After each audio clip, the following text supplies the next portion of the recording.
I was checking the fence by my mailbox when a posted notice slapped against the wood, and Karen from the HOA yelled that my boundary violated visual harmony. She strutted up the sidewalk with her phone out, claiming authority as she served me a warning like she owned the whole street. So I walked back to my truck, pulled out the county deed with the plat map, and watched her face freeze as the lines didn't match her story. She never saw the twist coming. I just said, "Not today." And finally someone fought back. The first thing I heard that morning wasn't the birds or the wind. It was a sharp little clink like metal tapping glass. I straightened up from the side of my construction rig rag still in my hand and turned toward the cab. A man in a neon HOA safety vest was standing on his tiptoes, sticking something under my wiper blade. "Morning," I said. "What do you think you're doing?" He flinched, then smiled like we were old friends. "Just posting a notice, sir. Nothing to worry about." I wiped my palms on my jeans and walked closer. The rig sat right where I'd left it the night before on my gravel driveway, firmly on my side of the survey stakes. I'd built that rig myself, welded frame and hydraulic boom, half the reason I could afford to live out here. "I don't recall asking the HOA to decorate my truck," I said. "You're within the visual corridor of the community," he replied like he'd memorized it. "Community rules still apply." "I don't belong to your community," I said. "I'm outside the HOA line, on purpose." He pointed at the paper. "Doesn't change the standards, sir." I peeled the notice off the windshield. The glue pulled with a soft rip that somehow made me angrier than if he'd just slapped a ticket on my face. Violation notice. It read across the top. Below that, in neat little print, unapproved construction equipment visible from common roadway. Corrective action required. Tow authorization pending. My jaw tightened. "Tow authorization," I repeated. "Of my rig. From my property." The volunteer tugged at his vest. "If it remains non-compliant, the board may contract towing services at the owner's expense. It's all in the bylaws." "Your bylaws don't cross my property line," I said. "You know that, right?" He gave a thin, sympathetic smile. "People use when they've decided you're stupid." "Sir, the HOA has community standards. It's better if we all cooperate." Down the road, a tow truck rolled past at a crawl. The morning sun flashed off the steel boom, then off the chain hanging loose in the back. It wasn't headed anywhere yet, just creeping slow like it was getting the lay of the land. "Is that part of the show?" I nodded toward it. He glanced over his shoulder. "We have contractors we work with, yes." The chain swung once, catching the light before the truck continued another few houses and stopped at the side of the street. Engine idling, waiting. I could feel something in my chest go tight. The day had started slow and quiet, early light cool air. The kind of stillness you only get before the county wakes up. 2 minutes later, I was standing in my own driveway being told strangers might haul off the most expensive piece of equipment I owned. "Let me make this simple," I said. "This rig is paid for. This driveway is mine. Neither belongs to Green Meadows HOA." He looked uncomfortable now, shifting his weight on my gravel. "If you have concerns, you can email the board president. Mrs. Price handles all enforcement questions." "Mrs. Price," I repeated. "That Evelyn standing in the window over there?" His eyes flicked up toward the nearest cul-de-sac. One house at the corner had a perfect green lawn and matching white shutters. Behind the glass of the upstairs window I could just make out a figure, arms folded, face in shadow, looking straight down at us. "She oversees compliance," he said carefully. "Yeah," I muttered. I figured. She didn't wave, she didn't look away, just stared like she was checking off a box on a clipboard inside her head. I folded the notice in half. "You done here, "Yes, sir. I've logged the posting time." He glanced at his phone. 8:26. "Then, step off my property," I said. "We're finished." He hesitated, then nodded and walked back toward the sidewalk, boots crunching on the gravel. When he reached the street, the tow truck rumbled a little closer, as if drawn by an invisible leash. I watched them both for a few seconds, then exhaled slow through my nose and pulled my phone out of my pocket. There's a point where irritation turns into something heavier, something close to fear. I wasn't there yet, but I could see it from where I was standing. I scrolled to a familiar number and hit call. The line rang twice. "Sheriff's office. Morrison." "Morning, Sheriff," I said. "It's Marcus Hale out on County Road 17. "Marcus," he said. I could hear typing in the background. "What's going on?" "The HOA next door just posted a violation on my construction rig," I said. "They're talking about tow authorization. I'm on my own parcel outside their boundary. I checked that a dozen times before I bought this place." He paused. I could hear him breathing through the receiver. "Is the rig on your deeded property?" "Yes. Any shared easement on the plat number driveway's entirely mine." "All right," he said. "Then, if they contract a tow company to remove your equipment from your land, that's a civil problem for them, not you. They'd be the ones explaining it to a judge, not the other way around." A small part of the weight lifted off my shoulders. "So they have no authority to tow it." "Not from where you're describing," he said. "Take pictures of everything. Timestamps. Don't block anybody in, don't touch their people or their trucks. Just document. If they cross your line, you call me back." I looked at the notice in my hand, the crisp black letters spelling out tow authorization pending. "Got it. Appreciate it, Sheriff. One more thing," he added. "Green Meadows has called my office more than once about you, you know." I blinked. "About me doing what existing," he said dryly. "So, if they're starting paperwork on their end, you make sure you've got better paperwork on yours. Have a good morning, Marcus." The call clicked off. For a moment, the only sound was the low idle of the tow truck down the road and the distant hum of someone's sprinkler in the HOA subdivision. I unfolded the notice again, really looking at it this time. The front was exactly what you'd expect logo at the top, boxy language, a narrow line of legal threats at the bottom. It felt like every petty story I'd ever heard about HOAs had been distilled down onto a single sheet of paper and taped to my windshield. Something about the weight of it felt wrong, though. Heavier than it should be. I flipped it over. There, printed on the back in smaller text, was a second header, Enforcement Packet. Rig Tow Draft. Underneath was a checklist photo evidence contractor quote owner non-compliant tow. Window approved. Somebody had already filled in a couple of the blanks with neat blue ink. They weren't joking. They weren't bluffing to scare me into moving the rig. They'd already started the process to drag it off my land. I stared at the page for a long moment, heat pushing up under my collar. On the street, the tow truck eased a little closer and came to a stop exactly 1 block away. Engine still running, chain still swaying. I folded the paper once more, slipped it into my back pocket and glanced down the road. Why the hell, I wondered, is a tow truck already here this early? The email hit my phone with a sharp beep, loud enough to cut through the morning quiet. I glanced down, expecting junk mail or a parts invoice. Instead, I saw a thumbnail photo of my construction rig sitting in my driveway, followed by a subject line that made my stomach tighten. Unsafe near community property. I opened it. The Green Meadows HOA logo sat at the top like a wax seal. Beneath it, a neatly typed paragraph. Dear neighbor, it has been brought to our attention that a large construction vehicle is being stored adjacent to our community access road. This presents a potential safety concern. We act when the county won't. I read that last line twice. I didn't have to guess whose voice was behind it. That was Evelyn Price Polite Clipped, convinced she was the sheriff of a neighborhood with matching mailboxes. She'd been watching earlier, standing behind her window like a judge ready to issue a sentence.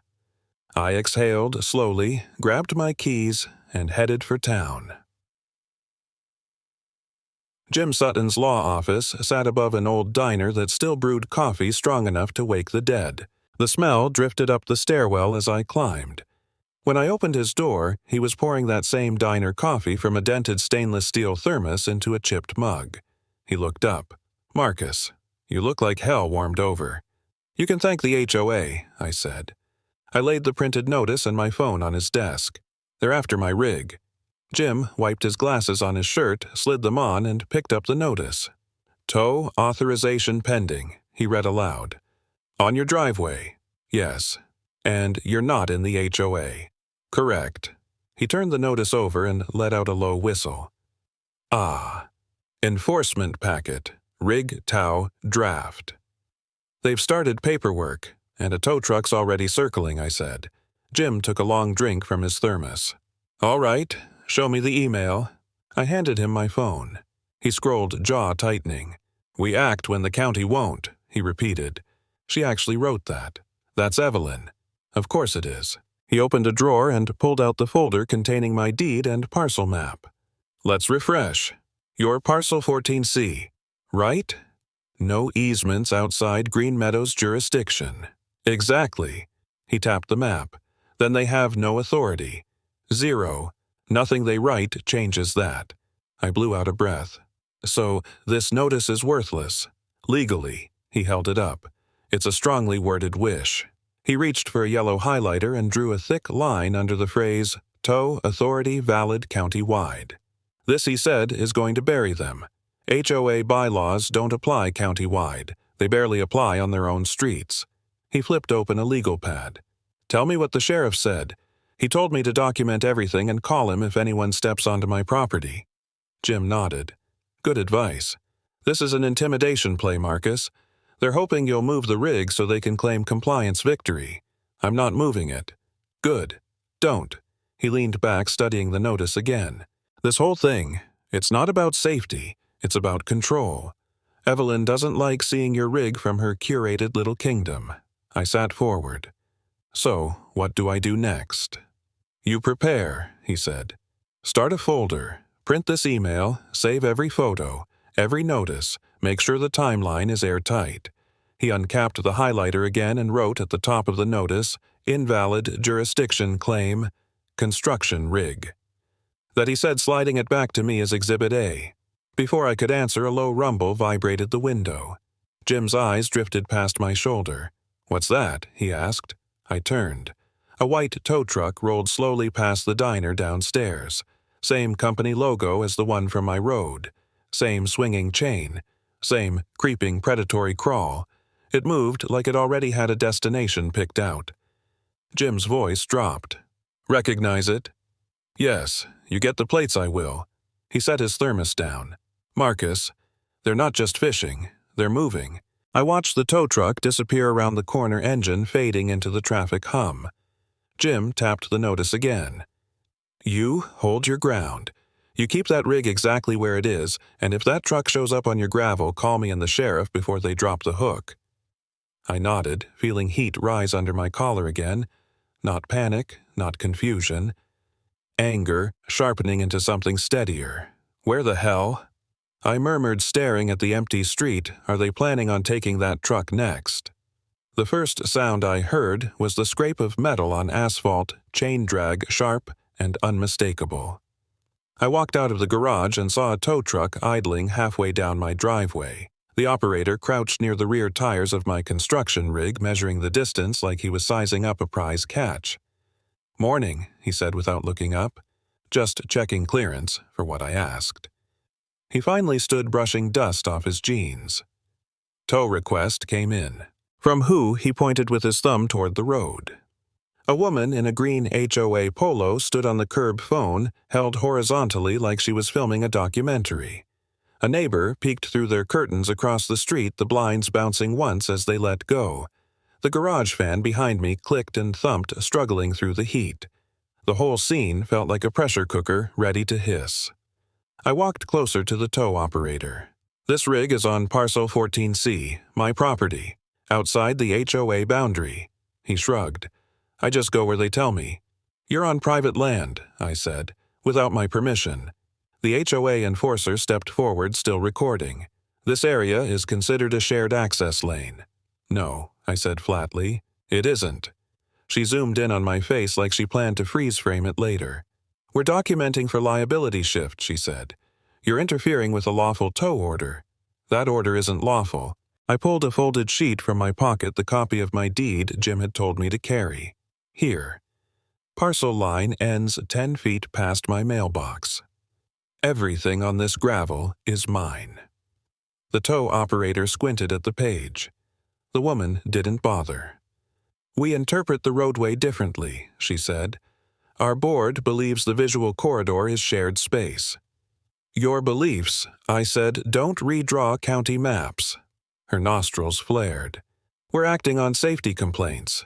"That's funny," I said. The sheriff checked the same map. "You don't have jurisdiction." I lifted my phone, opened the camera, and hit record.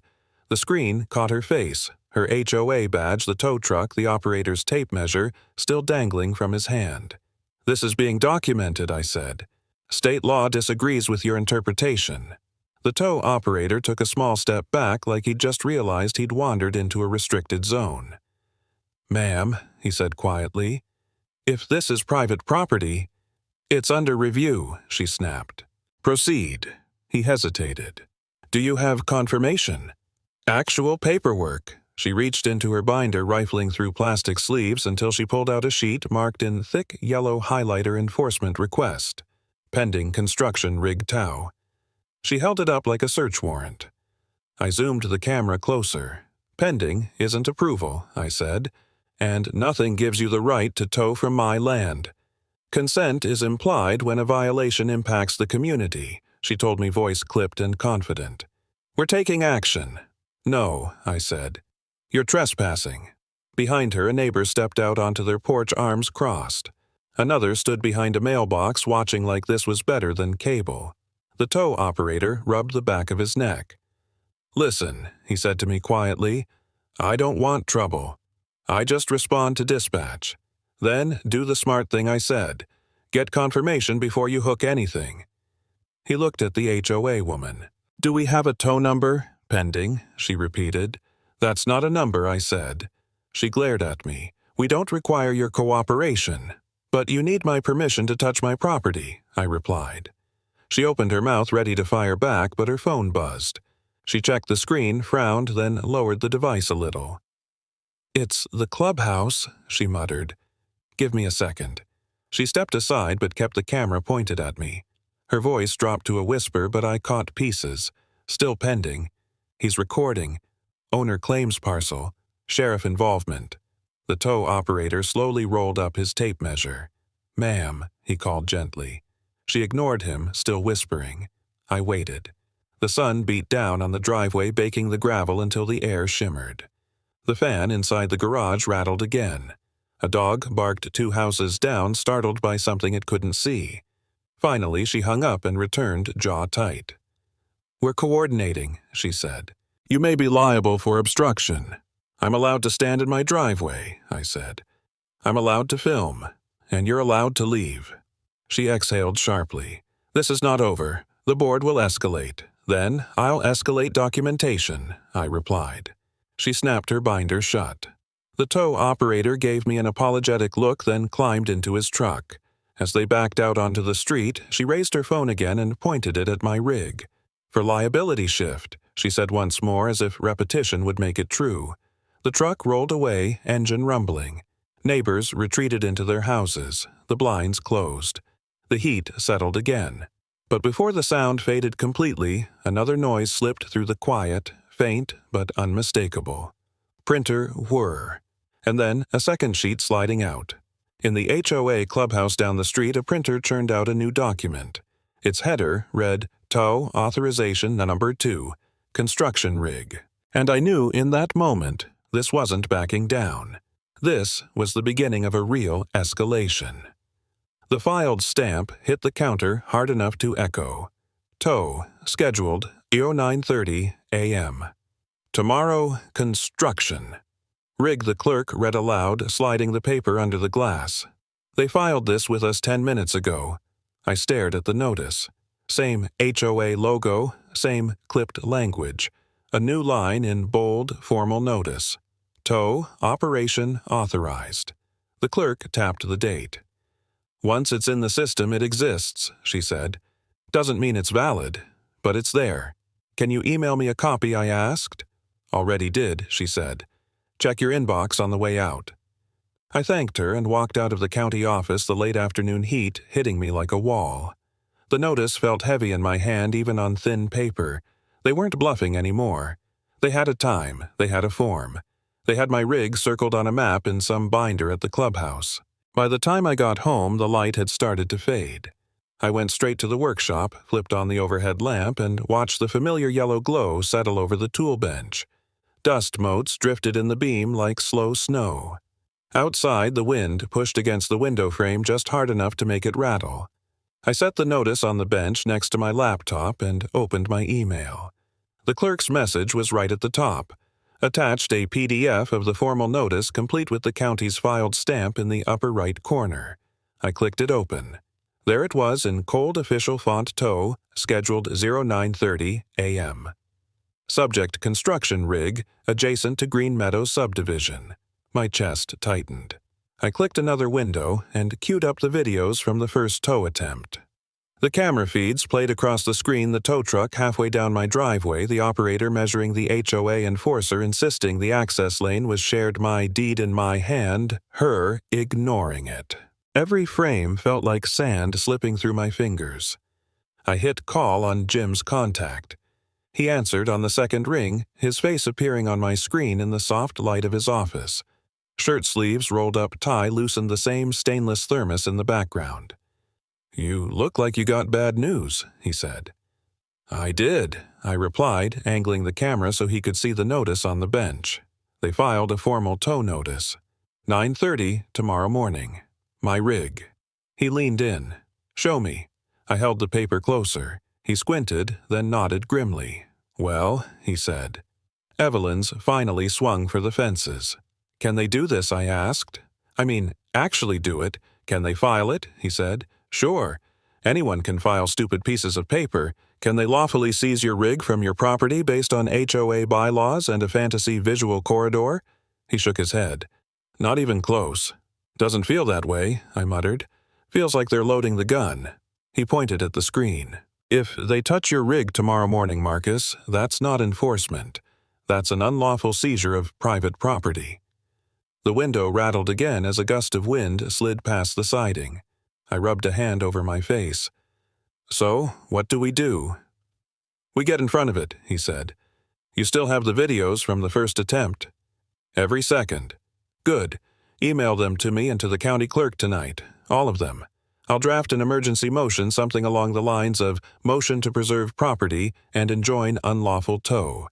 Judge Halloran handles our docket this week. He's not fond of overreach."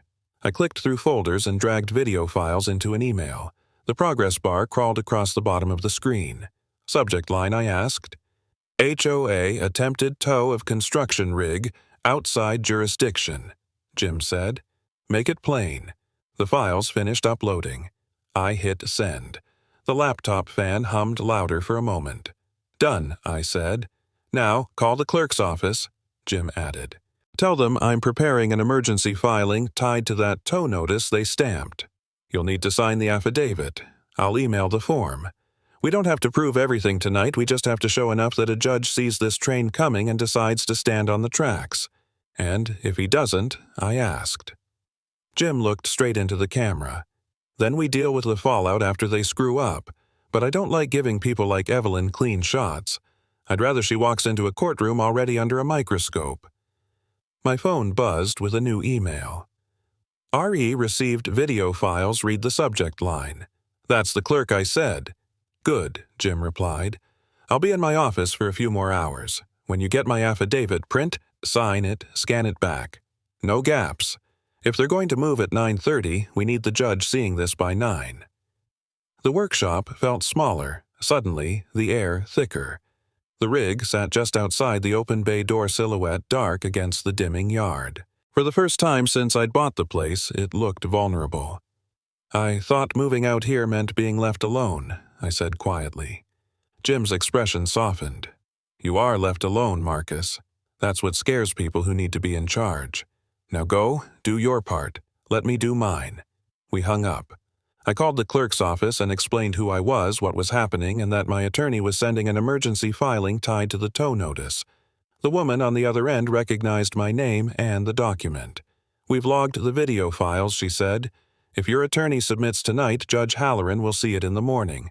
I'll flag it as urgent." "Thank you," I said. When I ended the call, the workshop was quiet, except for the ticking of the overhead bulb and the distant hum of a car passing on the county road. I stared at the notice one more time, then slipped it into a folder alongside my deed and printed photos of the tow attempt. The night dragged.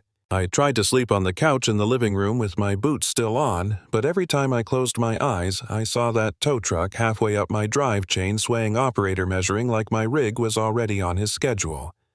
At some point, I gave up and went back to the workshop. The laptop screen glowed in the dark space. I refreshed my email, checking for anything from Jim or the clerk. Nothing. The clock on the wall rolled past midnight, then 12:30. I was just about to stand and walk out to lay a hand on the rig, more habit than anything, when my inbox pinged. New message from Green Meadows, HOA, subject enforcement update, rig tow protocol. I opened it. Effective immediately, it read the HOA enforcement team will be assembling at the community clubhouse at 07:00 a.m. to coordinate rig tow protocol for 09:30 a.m. Sent at 1:07 a.m.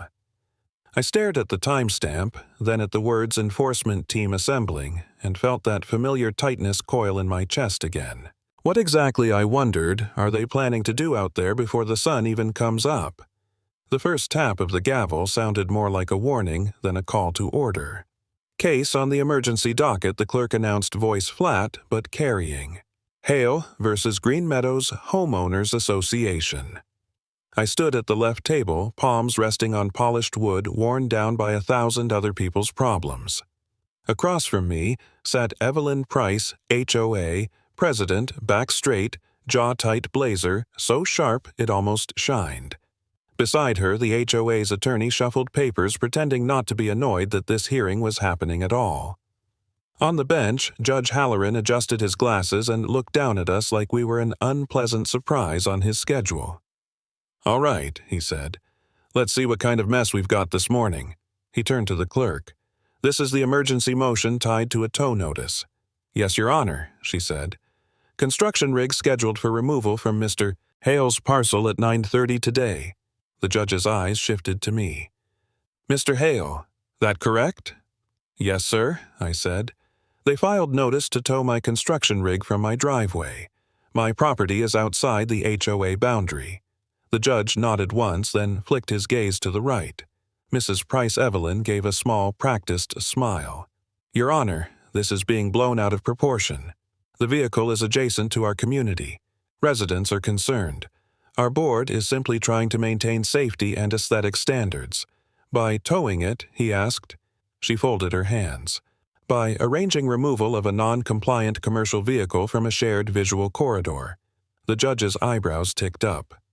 Shared visual corridor. "Our covenants," the HOA attorney began. The judge held up a hand. "We'll get to your covenants." He turned slightly toward the back of the room. "But first, I want to hear from the county." A man in a plain gray suit sat 2 rows behind me, a thin folder resting on his lap. He stood when the judge addressed him. "This is Mr. Alton from the auditor's office," the judge said.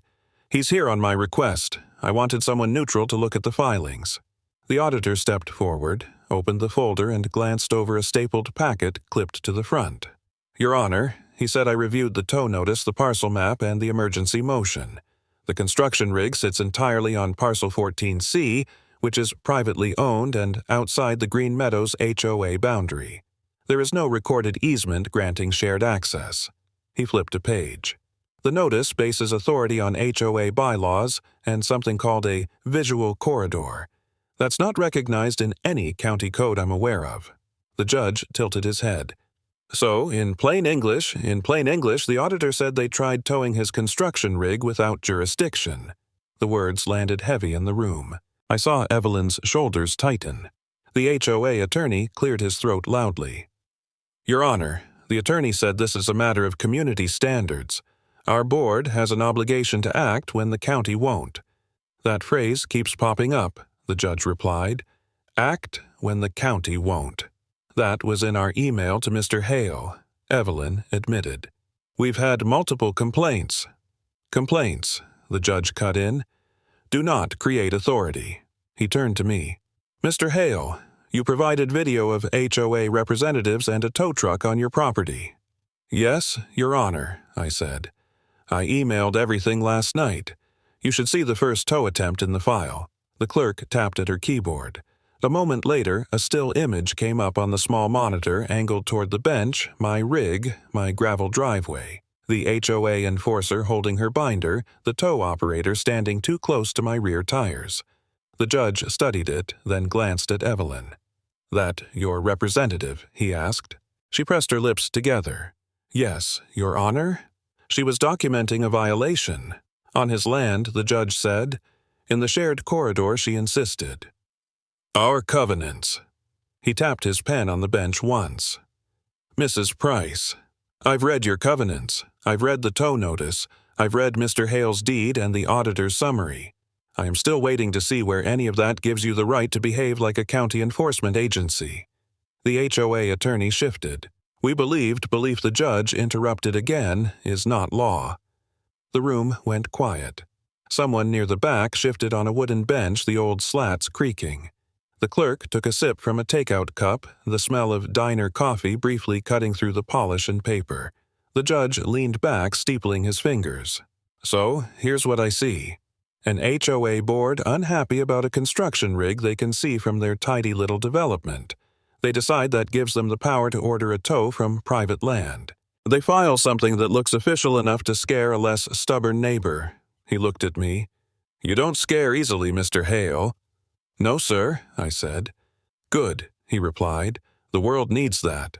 Then he turned back to Evelyn. "What I want to know," he said slowly, "is what else this board has decided it can do that it has no business doing." The auditor cleared his throat. "Your Honor, if I may." "Go ahead," the judge said. In reviewing the tow notice, the auditor said, "I noticed it was filed under a budget line tied to something called the Multi-Million HOA Loan Fund. That's your primary loan facility, Mrs. Price, correct?" She hesitated. "It's one of our financing tools, yes." The auditor consulted another page. "The tow enforcement expenses are coded under that fund, alongside several other entries that look unusual." The judge's eyes sharpened. "Unusual, how expenditures that don't match the stated purpose of the loan," he said carefully. "I would need the full ledger to say more." The judge looked at Evelyn. "Mrs. Price, why is a tow operation for a rig outside your jurisdiction being paid out of a multi-million HOA loan fund?" She shifted in her seat. "Our board determined." "Your board seems to determine quite a lot," he said. "I'm not interested in your board's feelings. I'm interested in documentation." He turned to the clerk. "Make a note. We are not only dealing with a question of jurisdiction. We may have a misuse of funds issue attached to this enforcement stunt." Then he addressed the auditor again. "What would you need?" he asked, "to give this court a clear picture. The complete ledger of the multi-million HOA loan fund." "Your Honor," the auditor replied, "at least the last 5 years." The judge nodded once decisively. "Then that's what you'll have," he said. He shifted his gaze back to the HOA table voice going flat and hard. "Mrs. Price, Mr. Counsel, this court orders you to bring the full ledger of the multi-million HOA loan fund to this courthouse by 3 o'clock this afternoon.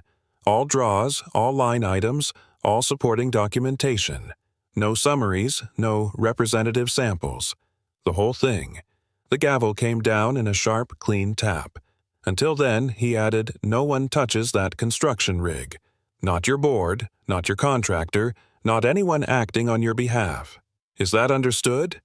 "Yes, Your Honor," the attorney said quickly. Evelyn's answer was slower. "Yes." "Your Honor." "Good," the judge said. "We're adjourned until this afternoon." He rose and stepped through the door behind the bench. The clerk gathered her files. People stood the wooden benches creaking as bodies shifted. The room filled with the low murmur of relief, irritation, curiosity. I collected my copy of the motion and turned to leave. As I passed the HOA table, I heard Evelyn lean toward her attorney, her voice a harsh whisper that carried farther than she meant it to. "Don't let them see the loan fund ledger," she hissed. "If that gets out, we're finished." I kept walking, my pulse starting to hammer again. Whatever they were hiding in that ledger, it had just become the center of this whole fight. By the time the afternoon hearing began, the courthouse felt different. Word had spread. Residents from Green Meadows crowded both sides of the hallway, whispering into their phones, staring at Evelyn like her shadow suddenly weighed more than her title. Some looked angry. Some looked scared. All of them looked like they finally realized something was off. When the bailiff opened the doors, the crowd surged in. The benches filled instantly. People lined the walls, arms folded, eyes fixed on the front like they were waiting for a storm to break. Judge Halloran entered without a word, robe swaying as he took his seat. He didn't look tired. He looked ready. "Let's reconvene," he said. "Mr. Alton, you have the ledger." The auditor stepped forward, carrying a thick black binder that looked heavy enough to anchor a boat. He set it on the evidence table with a thud, flipped it open, and turned to a page marked with a red tab. "Your Honor," he said, "this is page 94. You'll see a line item labeled Non-Compliant Draw Number 47. Heads in the room leaned forward. A few residents exchanged confused glances. Evelyn shifted uncomfortably in her seat. The judge adjusted his glasses. "Explain." The auditor kept his voice level, but the words hit like cold steel. For several years, the HOA board has withdrawn funds from the multi-million HOA loan fund for purposes outside of its approved scope. These draw requests lack supporting documentation receipts or board minutes. Several appear coded under fabricated categories. He flipped to another page marked with 2 red tabs this time. "We also found recurring charges associated with enforcement activities," he continued, "including pre-authorized tow operations, surveillance expenses, and private consulting services, all paid from the loan fund." The courtroom buzzed instantly. Whispers swelling, a few gasps escaping before people remembered to stay quiet. The judge looked at Evelyn. "Mrs. Price, do you dispute the auditor's findings?" Evelyn clasped her hands so tightly her knuckles went white. "Our community has needs that don't always fall neatly into categories. Your Honor, the board makes judgment calls. Judgment calls the judge repeated. Is that what you call unapproved expenditures?" Her attorney interjected, trying to recover ground. "Your Honor, the board had broad discretion." "No," the judge snapped. "They had specific discretion outlined in the loan agreement, which they violated." The auditor nodded once firmly. "Repeatedly, Your Honor." A murmur grew behind me. I could feel the shift in the room. Residents beginning to understand their dues had been feeding something they were never supposed to see. Jim leaned in just slightly. "Stay steady," he whispered. The judge tapped the red-marked page with his pen. "Let's connect this to why we're here." He looked directly at Evelyn. "While mismanaging a multi-million-dollar loan fund, you attempted to tow Mr. Hale's construction rig located outside your jurisdiction, using resources tied to this same loan." Evelyn didn't speak. Her attorney tried to, but the judge cut him off again. "I'm speaking to the board president." She swallowed. "We believed the safety concerns justified that the judge said is not an answer." The silence that followed felt like the whole room was holding its breath. The auditor stepped forward again. "Your Honor, if the HOA board used loan funds to finance enforcement attempts on property outside their authority, that's not only improper use, it's potentially fraudulent." Several residents gasped outright. One man muttered, "I paid into that fund loud enough for everyone to hear." The judge lifted his gavel but didn't strike it yet. His tone dropped lower, sharper. "Mrs. Price, the purpose of this hearing was to determine whether the tow notice had any legal foundation. It does not. What I did not expect was discovering substantial irregularities in your financial ledger." He glanced at the binder again, then at the residents watching in stunned silence. "This isn't about a construction rig anymore." Evelyn tried one last time. "Your Honor, the board only acted because the county—" The judge's voice cut clean through hers. "Power isn't a shield when you're breaking the law." A shockwave rippled through the courtroom, whispers. Gasps. Someone whispering. Did he just say that? Jim closed his eyes briefly like he'd been waiting for that sentence all day. Evelyn sat frozen. Her face drained of color. The judge finally brought the gavel down, once not ending the session but signaling the final turn. Given the auditor's findings, he said, and the board's attempt to enforce actions beyond its jurisdiction, this court is compelled to act immediately. He faced the clerk. Prepare an order. The courtroom quieted so much I could hear the scrape of the clerk's pen against paper. Judge Halloran turned back to us. In the interest of the residents whose funds have been mishandled, his voice grew firmer, resonant enough to reach the back hallway. The multi-million HOA loan fund is hereby seized pending full investigation by county auditors and, if necessary, state authorities. Gavel, thud. The sound cracked through the courtroom like lightning. For a full heartbeat, nobody moved. Then the room erupted voices, rising residents whispering furiously, a woman near the aisle covering her mouth in disbelief. A man leaned forward to his neighbor and hissed, "She's finished. They're all finished." Evelyn stared straight ahead, eyes wide, her composure shattered. Her attorney leaned toward her, whispering frantically, but she couldn't seem to hear him. I stood still, feeling the air shift around me, a room realizing its power had just flipped. Jim rested a hand on my shoulder. "There it is," he said quietly. "Public accountability." But, even as the noise swelled, one question thudded in my mind, heavier than the gavel. If this was just the ledger they brought today, what else had they been hiding in those pages all along?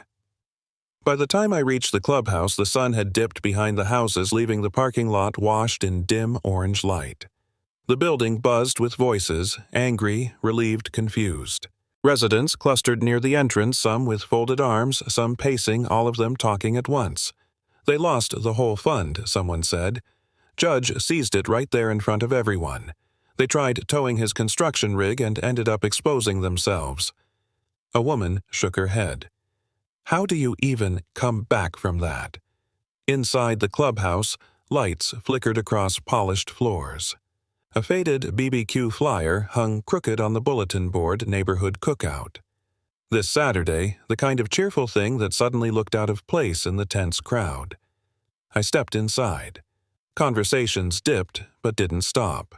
People glanced at me, some nodding, a few offering brief looks of solidarity. Near the front board, members sat in a shaky half-circle, papers spread across a folding table. Evelyn stood behind the chair at the center, fingers white around the backrest. She looked smaller than she had in the courtroom, tired, brittle, cornered. A man from the board, tall, with silver hair and sleeves rolled up, cleared his throat. "We're calling this emergency session to address the court's findings and what comes next." Murmurs rolled through the room. He turned to Evelyn. "You were the acting board president during every discrepancy the auditor flagged. We need an explanation." She swallowed hard. "Everything I did was for community order. That's all I've ever tried to do," a woman near the front row scoffed. "Order. You used our loan fund like a personal wallet." Evelyn's voice cracked. "I enforced standards." A resident shot back. "You abused them." More voices rose sharper now. "You lied. You hid withdrawals. You targeted a neighbor outside the HOA. You cost us the fund. Do you understand that?" Evelyn's hands trembled as she sat down. I didn't expect it to go this far." The tall board member nodded grimly. "That's exactly the problem." He picked up a stack of papers. "The ledger entries. The tow expenses. The unauthorized draws. This isn't a misunderstanding. It's mismanagement." Another board member said quietly, "Residents are calling for accountability. They deserve it." From the back of the room, a voice whispered just loud enough to carry, "Vote her out tonight." The room stirred. Eyes turned toward the front. The tall board member exhaled. "We'll take motions from the floor." Hands went up instantly. "I move to suspend Evelyn Price from all board duties effective immediately," a woman said. "I second," another resident added before the sentence fully landed. The board exchanged looks, tired, resigned, unanimous. The tall member nodded. All in favor. Every board member raised a hand. A few residents clapped. Others sighed in relief.